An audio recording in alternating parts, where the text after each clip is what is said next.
chapstick. Oh, I didn't mind too. I'm very shy.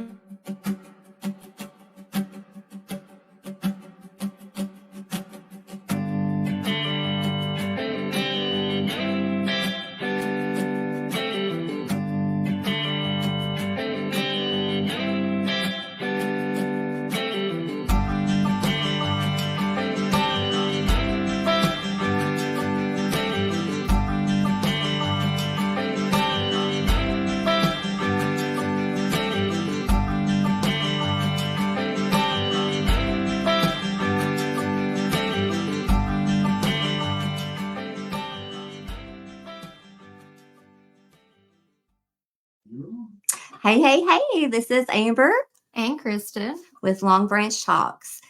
We have a very, very exciting guest going on tonight. His name is Dan Payton with Bourbon State Paranormals. And I'm just going to tell you all a little bit about Mr. Dan before we bring him on. He's been doing paranormal investigations for quite some time now. But he doesn't do it just for that. He likes the historical parts of it. He likes the architecture part of it. He likes meeting new people, getting out there and just seeing what he can find. And he's also, very interesting fact, he's also the mascot for the Louisville Bats. Batty. Yes, he's Batty. So let's go ahead and bring Dan on, Mr. Dan Payton. I didn't do that secret. Hi. Hi, how are you tonight? I'm doing great, thank you. I didn't know you knew that secret, so. I did know that secret. That was actually one of the first things that Amber told me about you. Yeah, but Buddy Bat and Churchill Charlie for Churchill Downs too. So. Oh, really? Nice. Okay, that's cool. Yeah. So what got you into doing the paranormal activity and things and the investigations? I just love anything that's mystery. Growing up, I had some experiences. My family did. My brother died when I was 3, and just some experiences with his presence in our household and amongst my family members experiencing things. So it really intrigued me to understand him visiting us in certain conditions and capacities. So right then I was just fascinated by it. And that's cool. So when you say like he visited you, what kind of experiences did you all happen? well, for example, when I was like 14, I was in this car accident. And I was sitting in a room that night. I had whiplash, broken bone or something.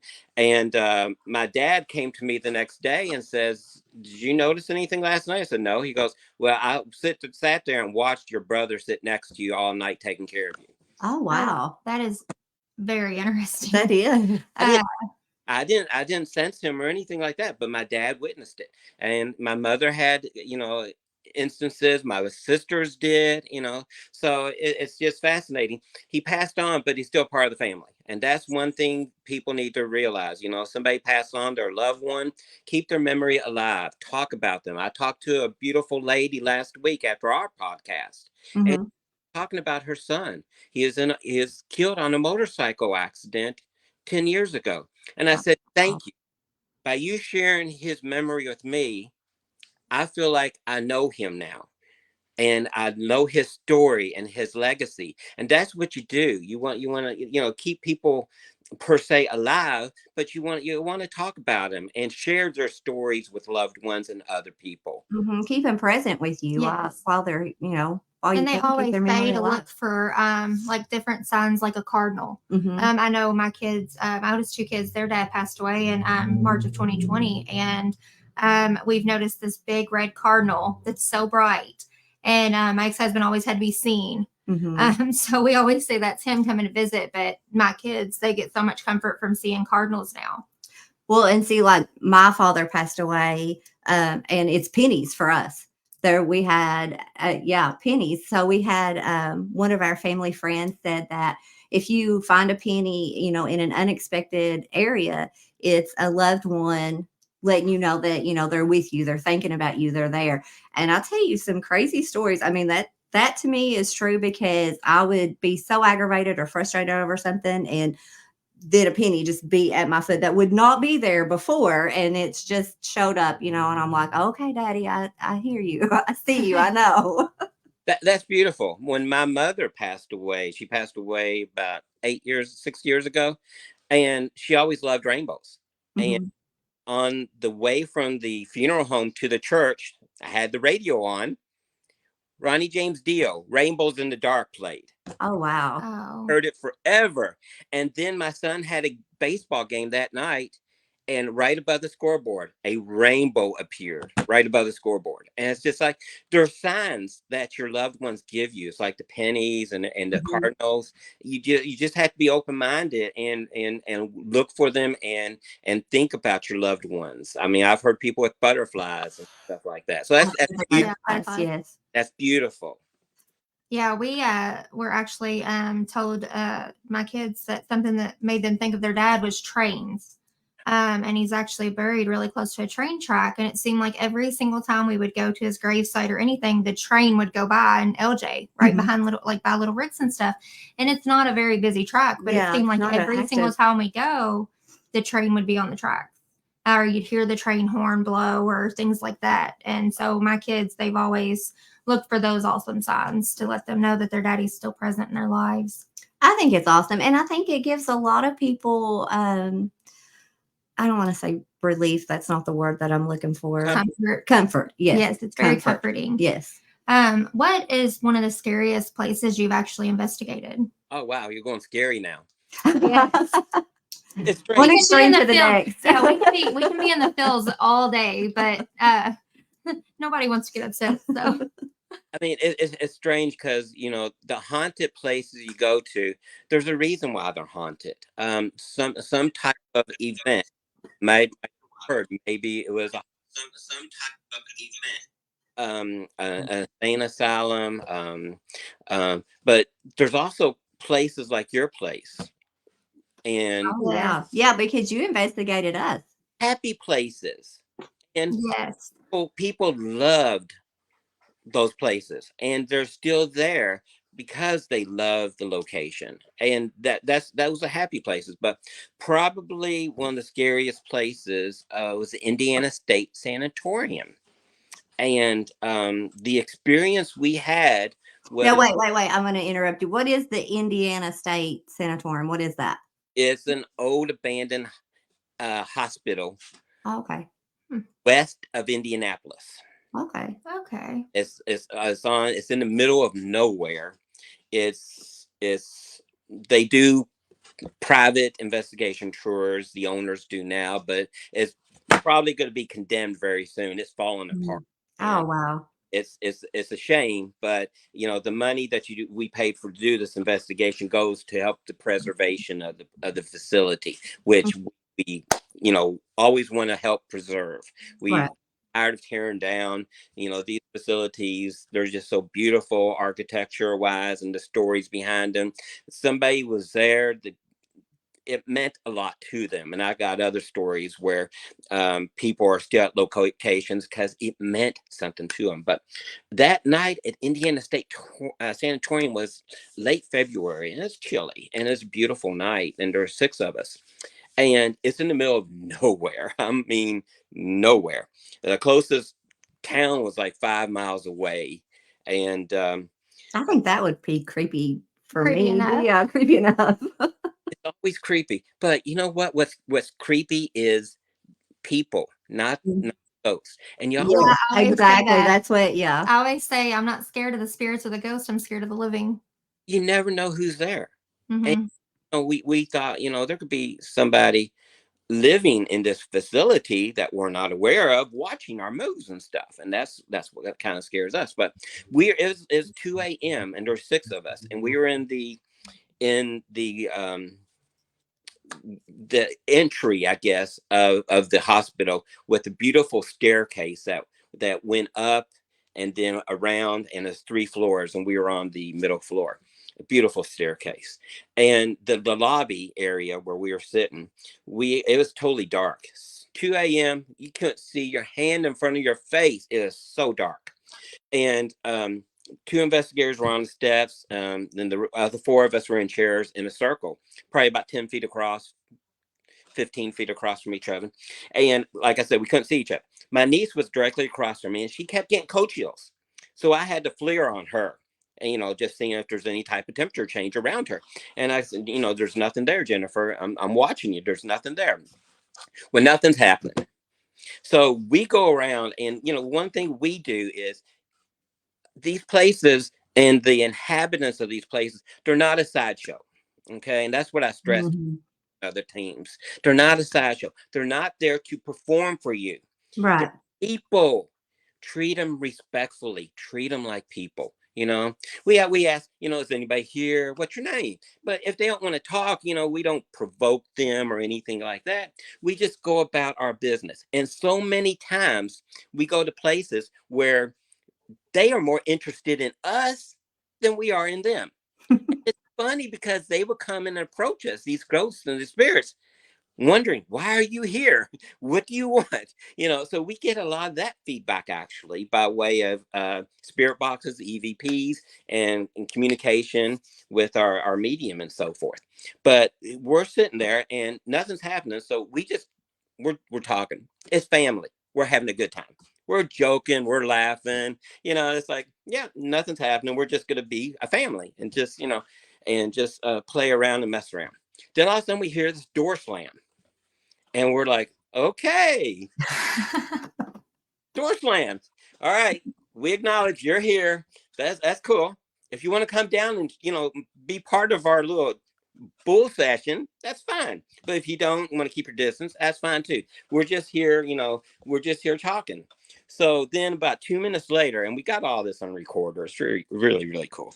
About 2 minutes later, we heard the awfulest bang.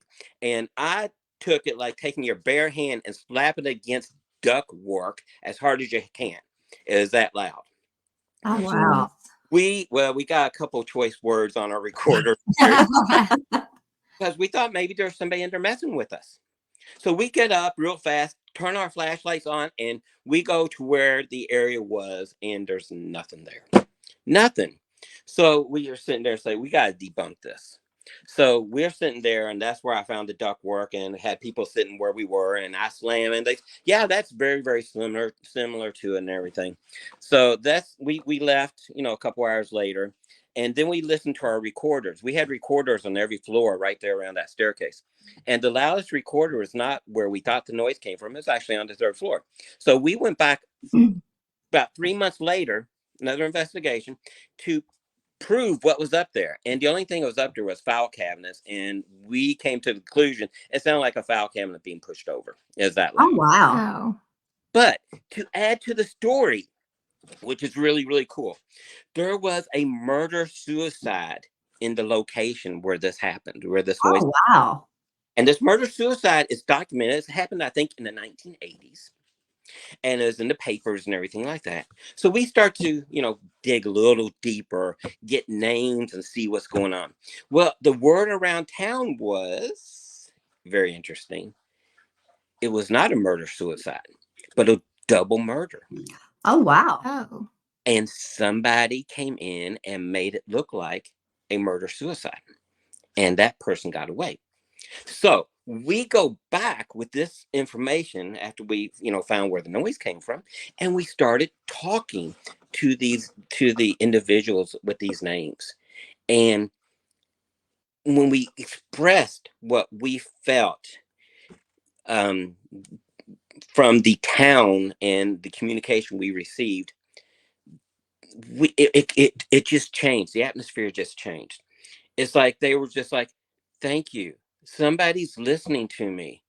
And it's like I was wrongfully accused, and here I was murdered. And they just want their story out.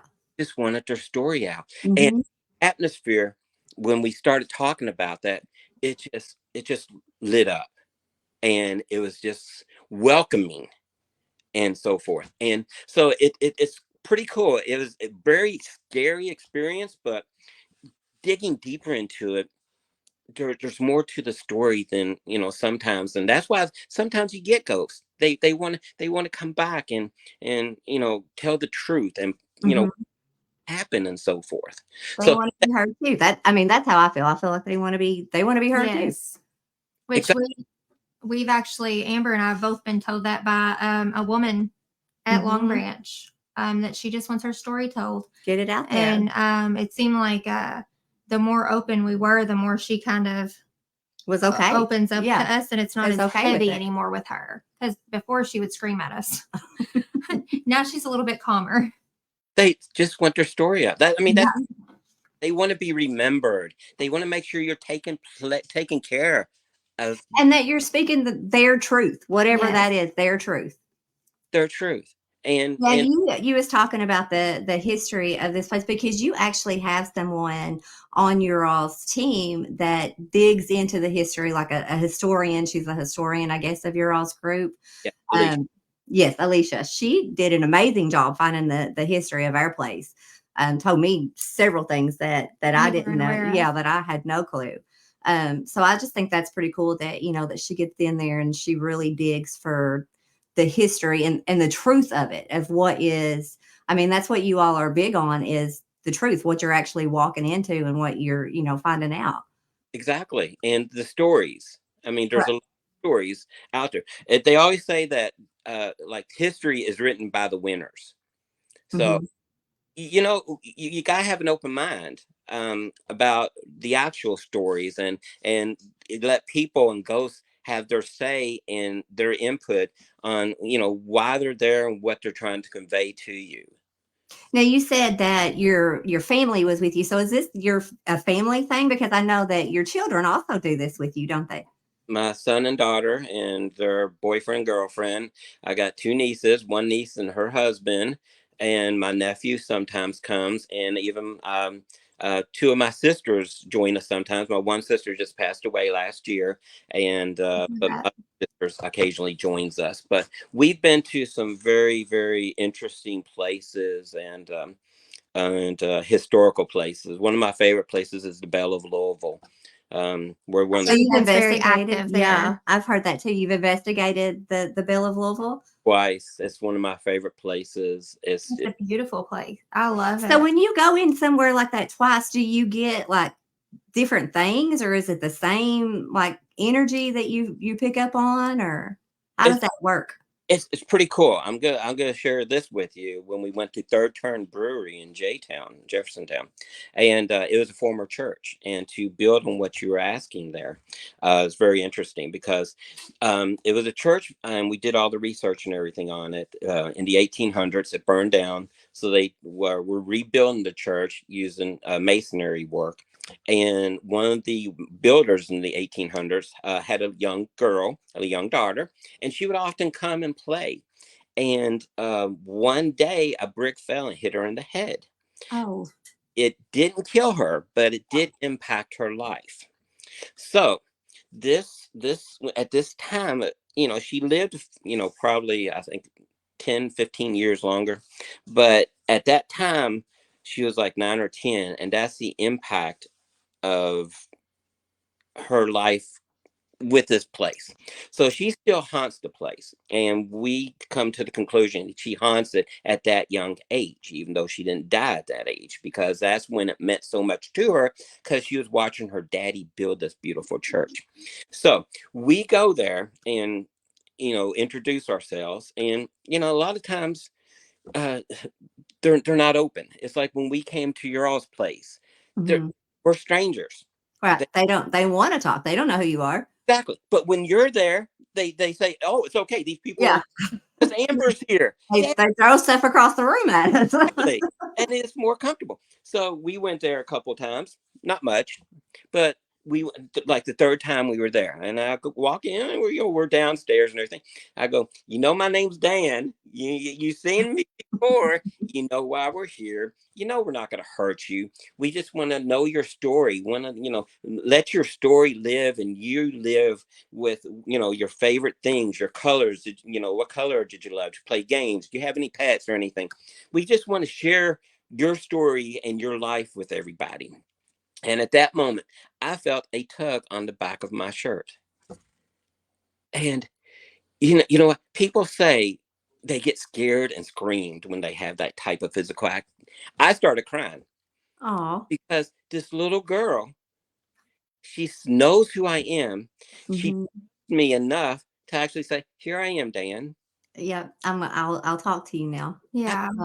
And I started crying. It's just because it was emotional, and you made this connection. And we've had other experiences with children at different locations. I had one location where the children told me to leave. They don't want nothing. At another location where all they want to talk to is the females on the team. They don't. Whenever the males approach the stage, they all the ghosts left. They just want to deal with my daughter and my niece and her friend. So Now we have a question on here. What about Waverly? Have you ever been to Waverly? That came across the live. RJ asked it several times. several times. We go Waverly every year, several times. And you want a quick story on Waverly? Pretty Yeah, cool. let's hear it. All right, we're in the tunnel. I know everybody knows this tunnel. The tunnel is so heavy. Is that the yes death chute? Is that what the tunnel you're talking Yeah. about? Okay. Like 1,000 feet long. You can't see nothing in there. It's totally dark, and it's an incline. So we had 10 people. I had 3 at the bottom, 8 people, 3 at the top, and me and a woman was in the middle. And my son was at the top. He didn't want to walk down. My daughter was at the bottom. She did want to walk down. So we're sitting there, and the lady across from me, 5 feet away from me, says, "There's a blue light right beside you, Dan." I said, "What side?" She goes, "Your right side." So I turned to my right. I was like, "No, there ain't. I don't see no light." And we're talking where the other teams can't hear us. I said, "I don't see no light. What are you talking about?" She goes, "Dan, it's right beside you." So then at that time, my daughter yells up from the back, "What's that blue light up there, Dad?" I said, "There ain't no blue light." And then my son yells, "We see it up here, Dad. We see it." So everybody on the team is seeing this blue light except for me. And You can see it. so I hold out my hand, and I asked, I said, "You can please come touch my hand." And my hand got a little colder. And the lady says, right next to me, she goes, "Dan, it's right there on your hand." I never saw it. Wow. me. I was sorry to say that's like when I went a little bit further in the tunnels by myself under Long Branch, and I went a lot further. And I seen a flash, and I heard her camera go off, and I said, "Do you have your flash on?" And or I said, "Did you just take a picture?" And she said, "Yeah." And I said, "Did you? I seen your flash all the way down here." And she said, "My flash isn't on." I didn't have my flash on. But the tunnel that I was in, it lit up like a flash. And she was like around. I was around the bend. Yeah, I couldn't even see their headlamps, and they had a big flashlight and stuff. I couldn't even see the lights off that. All I had was the little flashlight in my hand. And I even checked my phone to see if maybe I had accidentally taken a picture, and I hadn't. So I was like, "What in the world just happened?" Because this flash just lit up this whole tunnel I'm in. So funny that you said that you kind of experienced the same thing. That's crazy. And we've had we just had 2 weeks ago when that little boy, it sounded like a little boy, he spoke behind us, and we both knew we had heard it because we both just whipped our heads around like, "Did you hear that?" And we both knew we had both heard it. So that's so we have another question on here. Abigail wants to know, have you ever investigated Bobby Mackey's? Mackey's, yeah. Mackey's. Again, several times. You've been all over the place, ain't you? We've been to over 25 places here in Kentucky. Oh, wow. Been to a lot of places multiple times. Bobby Mackey's, unfortunately, is being torn down. Oh. So they're rebuilding it, but the haunted location is being torn down. And we've had some experiences in Bobby Mackey's. It had a dark history to it, but never believe the television shows you see on TV. Now, what is Bobby Mackey's? I don't think I've ever heard of it. I don't know what that is. Bobby Mackey is actually a country singer, a honky. Oh. And it was a honky-tonk bar. They had a stage. He would come and perform. He lives in northern Kentucky. They had like I think they had a bull, and they just, maybe not a bull, but they just had all kinds. They had music Friday night, Saturday night, live bands coming in. It was just a big bar. But it was a kind of like Long Branch. Sounds kind of like Long Branch. No, Long Branch is not ran down. Oh. This place run down. Yeah. but it is an old honky tonk. And what's cool about that, did have some experiences. One of the most prominent ones was me and Emily witnessed a shadow go across the outside of the building together. We both saw it. Nobody was moving, no headlights. And it's just like, okay, we just saw that dark shadow. But what's interesting about that is on the, let me get this right, fork, the rolling fork lick river or something. I'm sorry I'm killing that name, but that river flows backwards. Oh, wow. Yeah, it flows backwards, and it's very sacred to American natives. And one thing everything's linked. It's just amazing. We go to Ross's Opera House in Cynthiana, and believe it or not, that river flows contributory underneath the Opera House, and it floods quite often. And they have a lot of paranormal. And it's just, this river is I've investigated several places in northern Kentucky around this river. It's very sacred, like I said, with American natives and everything like that. But Bobby Mackey's it was fun. I'm sorry it might already be torn down, but we did have some pretty cool experiences up there. Nothing negative. I want to make sure everybody understands, because Well, that's good. Ghost Adventures, I think they tore it down into a very negative place.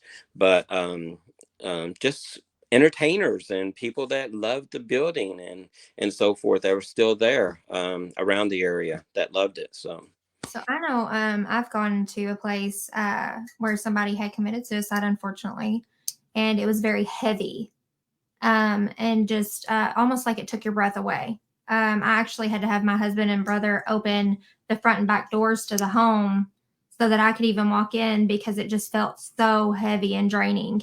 Have you ever had an experience like that, to where somebody's just so unsettled that it kind of drains onto you? I've only been physically sick once during all of my investigations, and that was at Ashmore Estates in Illinois. And I just walked into this room, and I felt very nauseated, and I had to leave. It's the only time.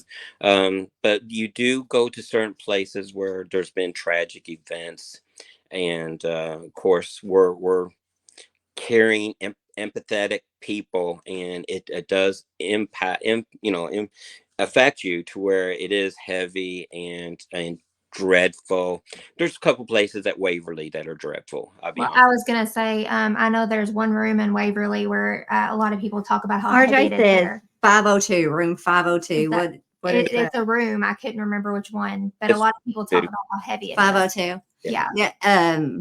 I think that is that where the nurse hung herself? Is that correct? I believe so, because of the window that everybody sees her in.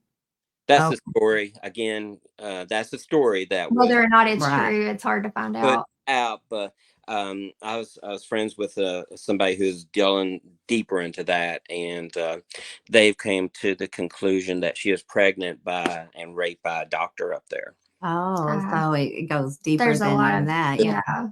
And that's why she was pregnated, and the fetus was into the sewers, the plumbing system, and she hung herself, and or she was forced hung by this doctor. Right. There's so much, you like I said, the history and the stories you hear. And if you go into these places and start asking questions and trying to communicate to some of these, sometimes you do get different responses. And the investigator that told us that was he's going to try to write a book about more. And her name was Sarah. So whenever we go up there, I always play the song Sarah by Well, there's a lot of history there too.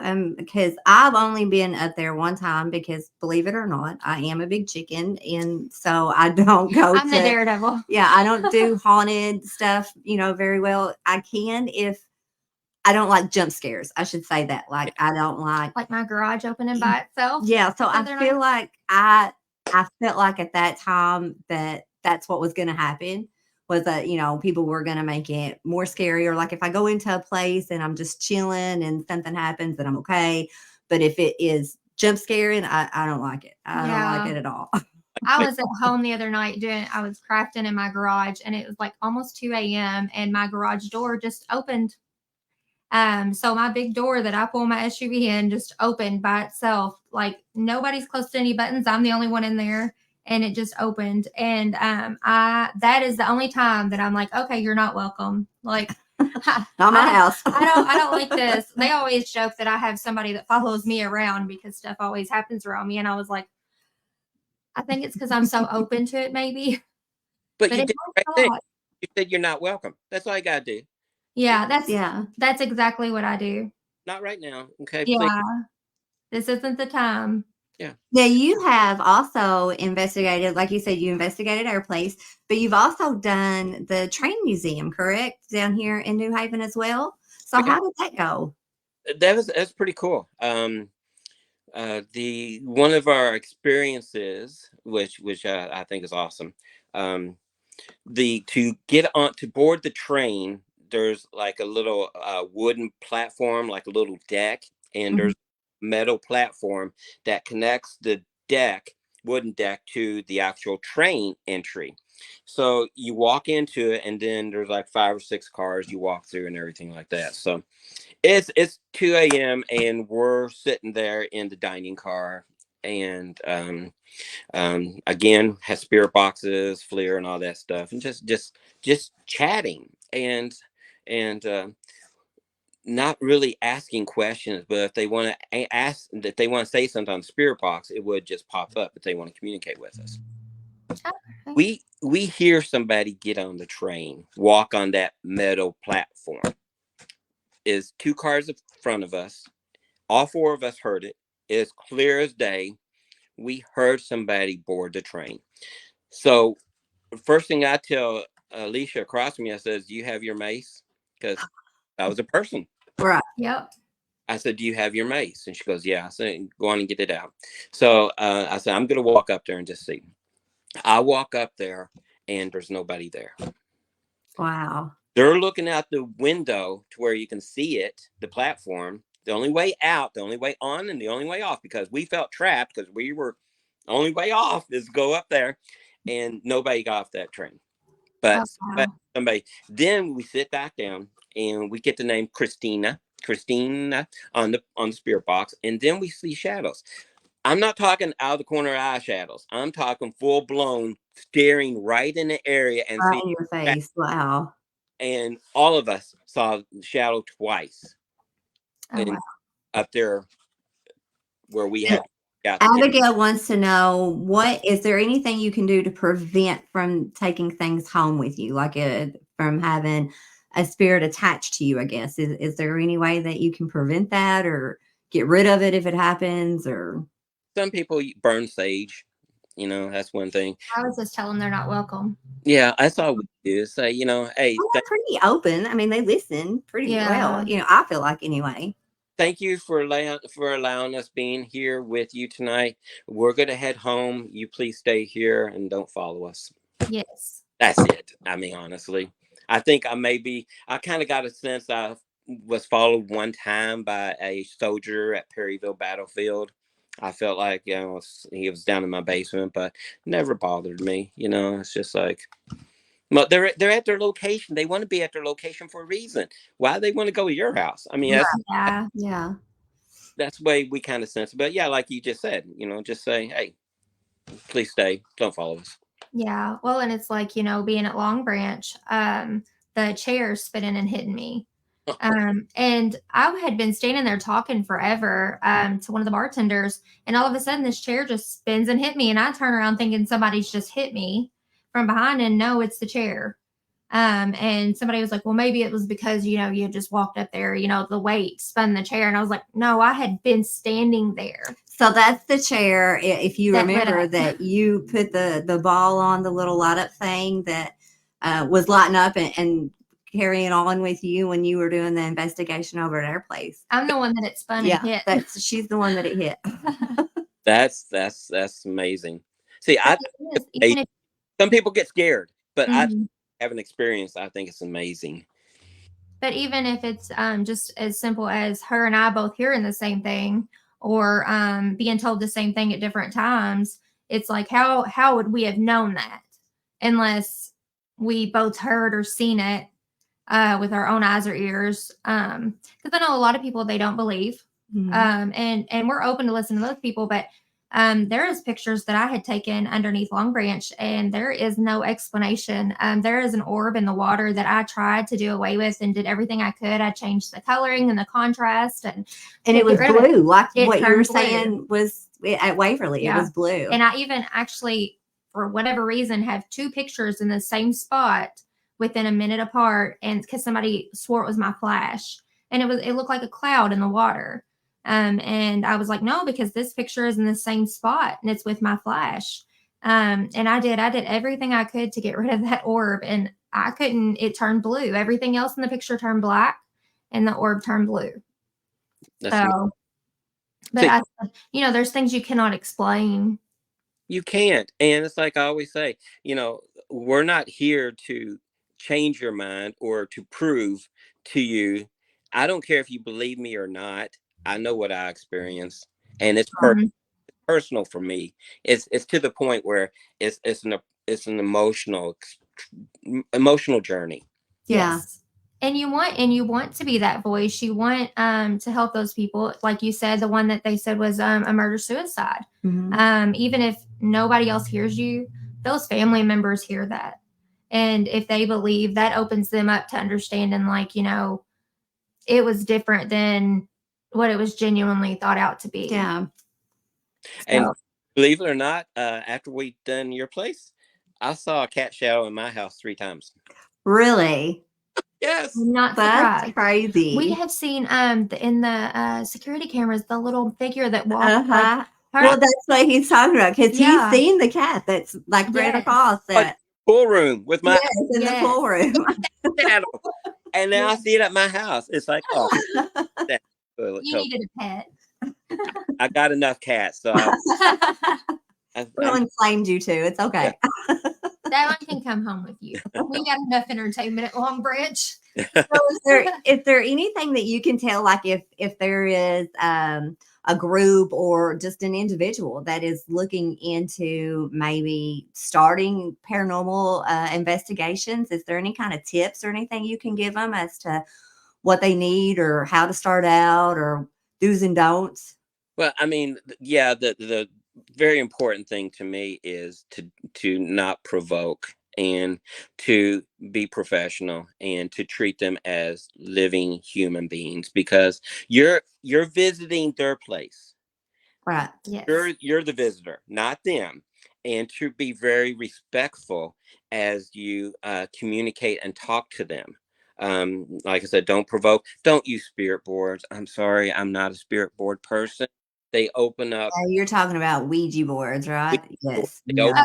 We've joked about that, and I was like, I think her and I both would go home just having nightmares over that, because there is so much tragic stuff that happened in and around Long Branch with the war and the buildings burning down. And I know they said Long Branch didn't burn down. Actually, it was a different building. Wasn't it? A different building. Yeah, the building across the street. And there's burned boards underneath Long Branch. I know. So weird.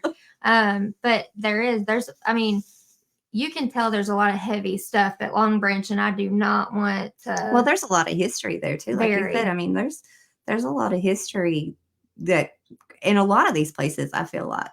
Now, when you say don't provoke, like, what do you mean? Because don't challenge. Yeah. Don't be mean. Don't curse or yell at.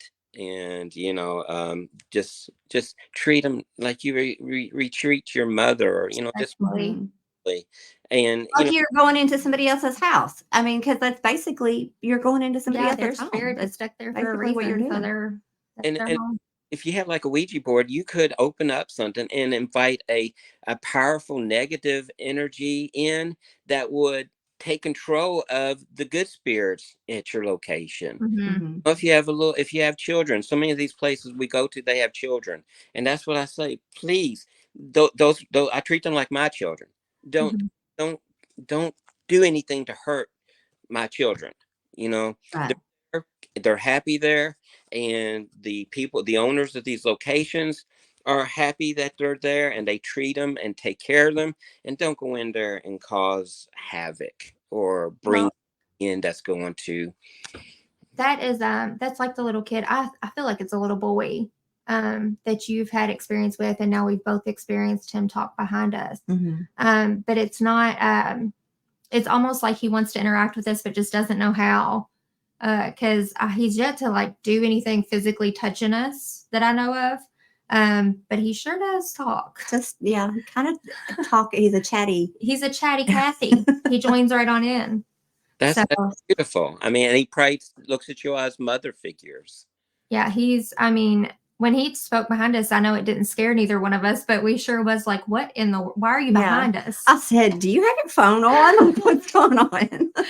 And I looked because I was like, no, I don't. Because, it was as clear as day. It wasn't like we heard a mumble or anything. It was a kid speaking behind us, and we're upstairs in Long Branch by ourselves. So that was probably the most interesting experience so far that I've had, because it was just so clear. He trusts you all.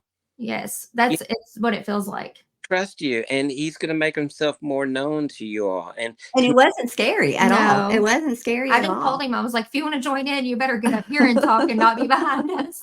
It's beautiful. He's there for a reason. Maybe he didn't have a mother when he passed away, or, in previous life. Maybe he's there looking, and he sees you two as a mother figure. I mean, it's a beautiful. I just and just what else you were saying, you don't need to buy all fancy equipment. You can buy some stuff. A lot of that stuff is. Sorry, I squirreled off on you. No, a lot of that. I tend to do that frequently. Don't work. Well, it's like the woman. At first, she was very aggressive, and hateful, kind of. But then once she realized that we just wanted the history of the building and the buildings prior, and to literally tell their story and to get it out there, now she's calmer. I haven't heard her in a long time, but I know since we had both heard that she wanted her story told, she has calmed down a lot. Now that she knows that, we want to help her. Again, that's beautiful. That's what she wanted. And she was worried what you all were going to do. Because we had been doing a lot of different things that, was completely different. They knew that you all had been coming in there, and that we were looking into things. And we had been underneath the building kind of digging into things. And we painted. And I mean, so is that something that, like, I guess, stirs up paranormal activity, like when you change things up or move things around, or does that even matter? Yeah, I think it does stir stuff up, because they want to know what you're doing, and they're worried. Are you going to tear it down? Are you going to do something disgraceful? Are you going to, this is their memories, the walls and the floors and the ceilings and the underneath, all that stuff holds their energy. And if you tear out the staircase, they're like, you're tearing out part of me, So it does stir up stuff, because they want to know what you're doing. And that's why I'm just saying, if y'all just say, hey, this is what we're doing, just talk like you're talking to yourself. We're gonna I talk to myself all the time. I have no issue with that. Yeah, they already know what's going on with Amber. Yeah. Well, and then the night that we heard that little boy between us, actually, we had just cleaned and rearranged stuff. Yeah, the whole upstairs. Yeah, we just cleaned it, and he was just like, "Hey." Yep. And I know he said 4 or 5 words, and we kind of both was like, we didn't really know what he said, but I think it's because it took us by surprise. But he definitely got our attention. And they want a place to go. They still want a place to go to, whether it be a corner or an offshoot room or something, and just know that they have a place. Because if you're gonna turn bright lights on everywhere and everything like that, you might be taken away from where they're comfortable and where they. Now, is there a place that, like, you won't go back to? Yeah. Where is that? If you don't mind asking. If we can ask that. Yeah. Whispers Estates in Indiana. Whispers Estates. Yes. Can you give us a little history of that, or no, just the name and that's it? I'll tell you why we not go back there. They had a Ouija board in every room. They used a Ouija board. They had mirrors in every room across from each other. Oh, wow. Bad thing. They had one room that was mirrors, from the floor was mirrors, the ceiling was mirrors, and all of the walls were mirrors. And they tell you, do not do anything to release. Listen, that just gives me chills just you talking about it, because that's horrible. Yes. Yeah. They're keeping the spirits there trapped Yeah. That's for that was. entertainment purposes and monetary profit purposes only. This is my opinion, but everybody on my team experienced the same thing and thought, no, this ain't right. You can't do that to these spirits.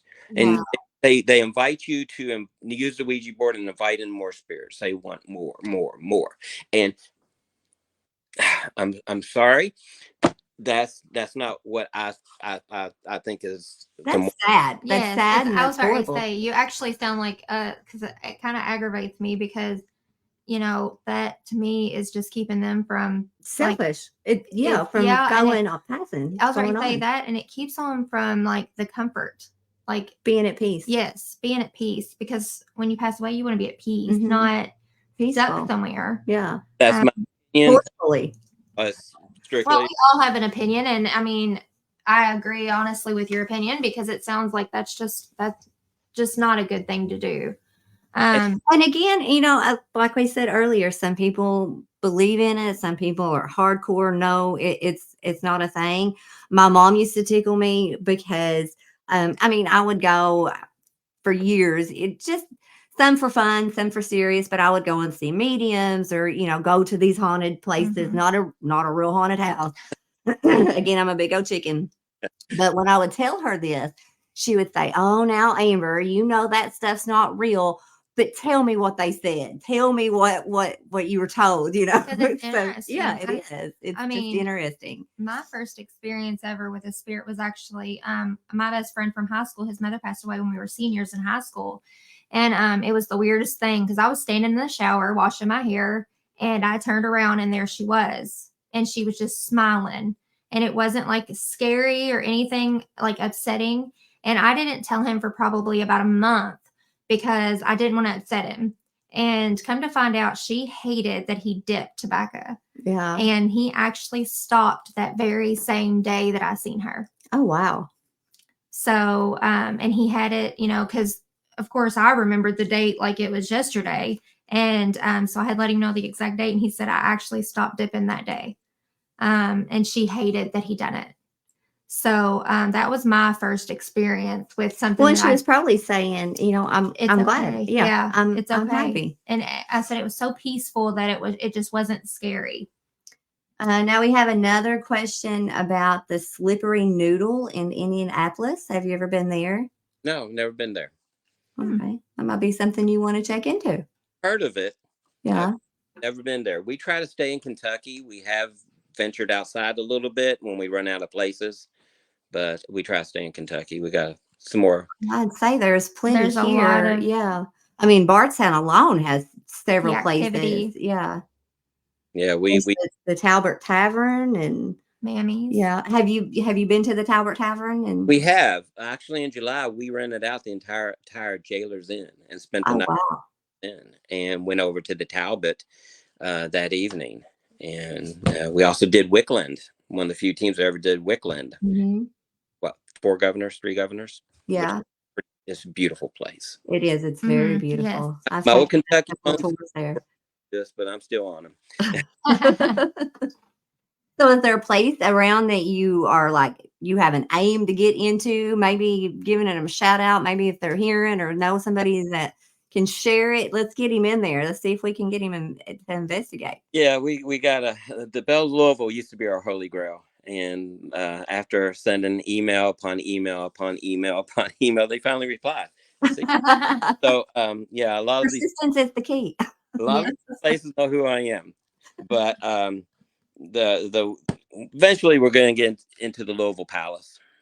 Yeah, it's one of them. That would be very interesting. I bet so. Yeah, I've heard a lot of stories from there. And again, I mean, you don't know if it's true or not, but the history alone of the place is amazing. Well, I mean, a lot of people did not know the history of Long Branch until Amber started bringing it up and discussing it. And a lot of people are so interested into what they're around. I know there was a war apparently where I live on Helsinki Hill, and there was a war apparently there, and I have found musket pellets and all kinds of stuff that we didn't know what it was at first, but then we, had somebody look into it, and I thought that was really interesting. And I kind of sometimes think that is the spirits that are at my house, because there was Like something soldiers. that must have happened there, because of how many musket pellets we have found.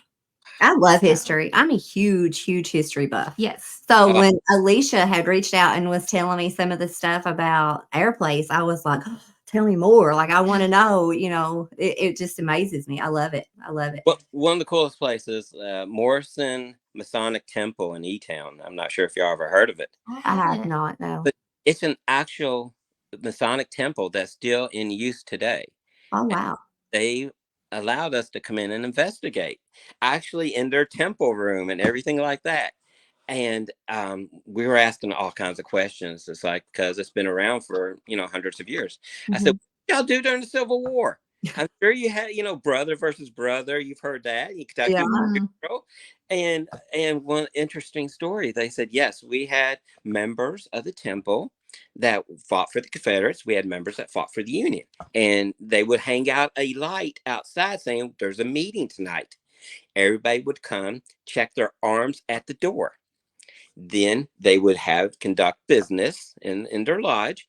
And then whoever had that part of Kentucky at the time, I think it was the Confederates, and the Grand Master was a Confederate, they would allow the Union members to leave first and give them like a 5-minute head start. And then the Confederates would go outside, fire guns in the air. It's like, okay, and then go home. Oh, wow. Geez. That is so crazy. I love it. I love the Civil War stuff. I love it. Well, you need to travel, because what we did, we went to Fort Duffield. I'm not sure if you heard of that. I have. I haven't.